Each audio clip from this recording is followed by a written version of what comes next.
Although a well-rounded diet is important for all patients, research has shown that those living with HIV are more likely to be malnourished and experience nutrient deficiencies that play an essential role in their immunity. And that's why the role of nutrition and specific considerations for those living with HIV is the focus of today's program. Welcome to Clinicians Roundtable on ReachMD. I'm your host, Dr. Charles Turck, and joining me is Dr. Sorana Segal-Maurer, who is the Director of Infectious Diseases at York-Presbyterian, Queens, and Professor of Clinical Medicine at Weill Cornell Medicine. Dr. Segal-Maurer, thanks for joining me today. And thank you, Dr. Turck. Let's start our discussion with some background. In the early days of HIV, what was the focus of nutrition in this patient population? The early days of HIV were certainly very dark days. The average lifespan was incredibly short in many people diagnosed with HIV. Once we had the ability to run the tests for diagnosis, their mortality was incredibly high. Lifespan could have been measured in days, weeks, or months. Unusual to measure it in years.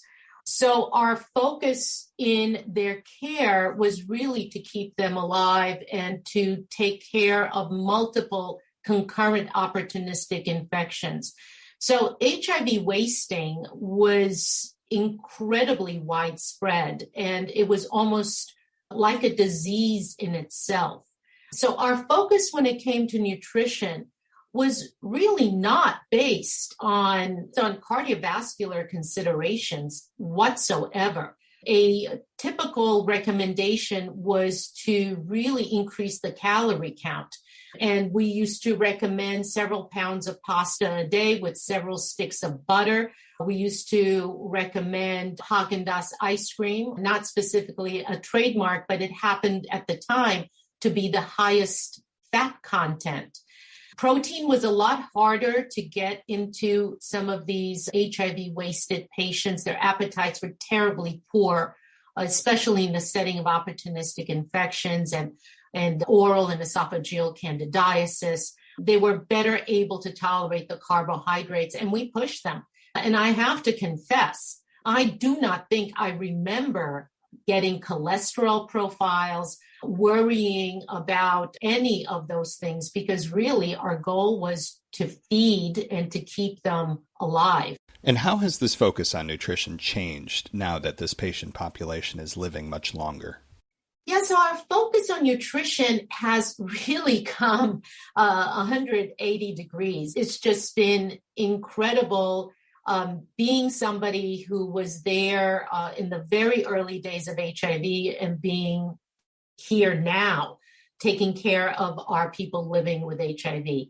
So a couple of things that we keep in mind. The first is the average lifespan. Once you are diagnosed with HIV, once you are started on antiretrovirals, you are linked to care, stay in care, do all the tests that you need and the preventive medical management.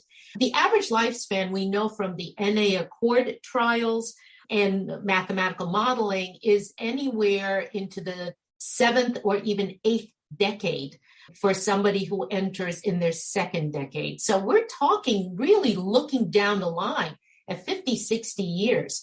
So we no longer are cavalier about not getting cholesterol tests, not looking at vitamin D, and ignoring some unhealthy lifestyle choices. So we're very proactive. The other thing that we've looked at and taken into account, so again, we're going down the timeline of antiretrovirals. Our older antiretrovirals, we first started with a nucleoside reverse transcriptase inhibitors. There were the thymidine analogs. They had a lot of mitochondrial toxicity, so that certainly wasn't helpful for lipoatrophy, lipodystrophy, lipoaccumulation, which we know leads to significant metabolic disorders. That's all we had. There was really no options. As we move through, the non-nucleoside reverse transcriptase inhibitors were approved, such as efavirenz, and we know that also efavirenz has a negative effect on adipocytes and vitamin D. And then the boosted protease inhibitor era, they truly saved many patients' lives. But the downside were a number of metabolic syndromes. We know that insulin resistance at the cellular level. We know the dyslipidemias with ritonavir boosting, all of it strong associations with cardiovascular disease and other comorbid conditions. Where we are now is our antiretrovirals are much more tolerable with significantly less metabolic footprints. So we've really been able to achieve a better balance, and we're just much more sensitive about keeping our patients alive and healthy. And are there any other effects that antiretroviral agents have on nutrition considerations? So the other issues that we think about with antiretrovirals is how do you take them? Are there interactions with other nutrients that you are taking, or possibly supplements, vitamins, things like that? For example, are certain antiretrovirals that require a very large meal? And it's not necessarily the caloric content or the percent fat in the meal, percent carbohydrates, et cetera. It's really the size of the bolus. And the reason that's important, and I think the best example would be rilpivirine, which is in a number of single tablet preparations, is that if you do not take rilpivirine with the largest meal of the day, it will literally transit through the gut. So the bioavailability is limited, and then eventually there's loss of virologic suppression with mutations. So we always counsel our patients who may be on something like rilpivirine or maybe a boosted PI, the size of the meal, the content of the meal. And I think what is very important to me, because we've been doing nutrition with HIV for so very many years, actually decades, is you need to be really specific, because what's a big meal to me is not a big meal to my patient. So I don't think we should mince words. I think we need to be very concrete with lots of different examples, and examples that fit into that person's regional background, ethnic background, maybe religious background, anything that may change how it is they eat and what it is that they eat. So we need to be very sensitive about that. So the bioavailability piece is incredibly important. We need to know what we're giving and what it needs for optimal bioavailability. The last piece that I do want to mention is to take advantage of antiretrovirals that maybe don't need to be taken with food. And if our patients' lives have changed and they're not really eating, proactively coming in and saying, you're not really eating with this the way you need to be, let's go ahead and change you to something that is easier for you in your life or in your schedule. For those just tuning in, you're listening to Clinicians Roundtable on ReachMD. I'm Dr. Charles Turck, and I'm speaking with Dr. Sorana Segal-Maurer about the role of nutrition in HIV. Now, Dr. Segal-Maurer, what are the risks for cardiometabolic syndrome in HIV that we should be aware of? So cardiometabolic syndromes, discussion around weight, discussion around cardiovascular risks are very, very hot topics in HIV right now. So the cardiometabolic syndromes, and I'm going to also add weight to cardiometabolic syndromes, are all multifactorial, as I'm sure you're very well aware of. They have to do with genetics. They have to do with lifestyle. They have to do with nutrition. They have to do with, mental health, and just many, many different factors. The other thing that we talk a lot about is we always address healthy eating with our patients. But sometimes healthy eating is divorced from caloric intake. In some examples, I have patients who are completely horrified when their cholesterols are just absolutely elevated to very dramatic levels. Meantime, they feel they're having a healthy diet, and then they, of course, tell me that, nuts are very good, so they're eating 2 bags of almonds a day, and maybe a few avocados in a shake. The last piece that I think we as providers are always concerned about is, are we giving our patients an antiretroviral that is increasing their risk?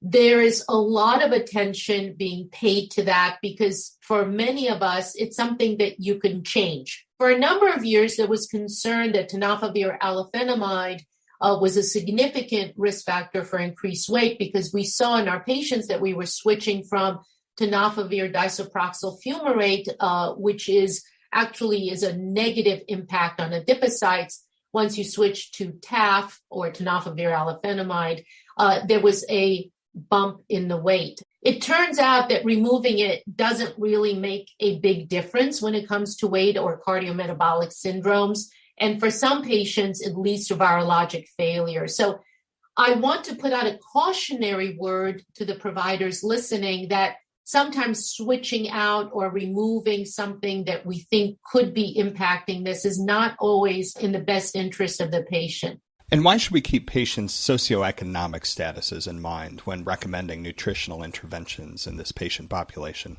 Socioeconomic status adds a very complex layer to nutrition management. We all talk about the Mediterranean diet and make sure you have plenty of fish and salmon and vegetables and whole grains. When we have some of our patients who are possibly undocumented in our country, who are maybe supporting a very large family from day laborer wages, I think it wouldn't make sense for us to suggest that kind of a diet. And it also wouldn't be palatable for many of our patients who are coming from other parts of the world. So I think we need to be very sensitive to what it is we recommend, depending on socioeconomic status, depending on what geographical area they come from, because olive oil may not be very tasty for them.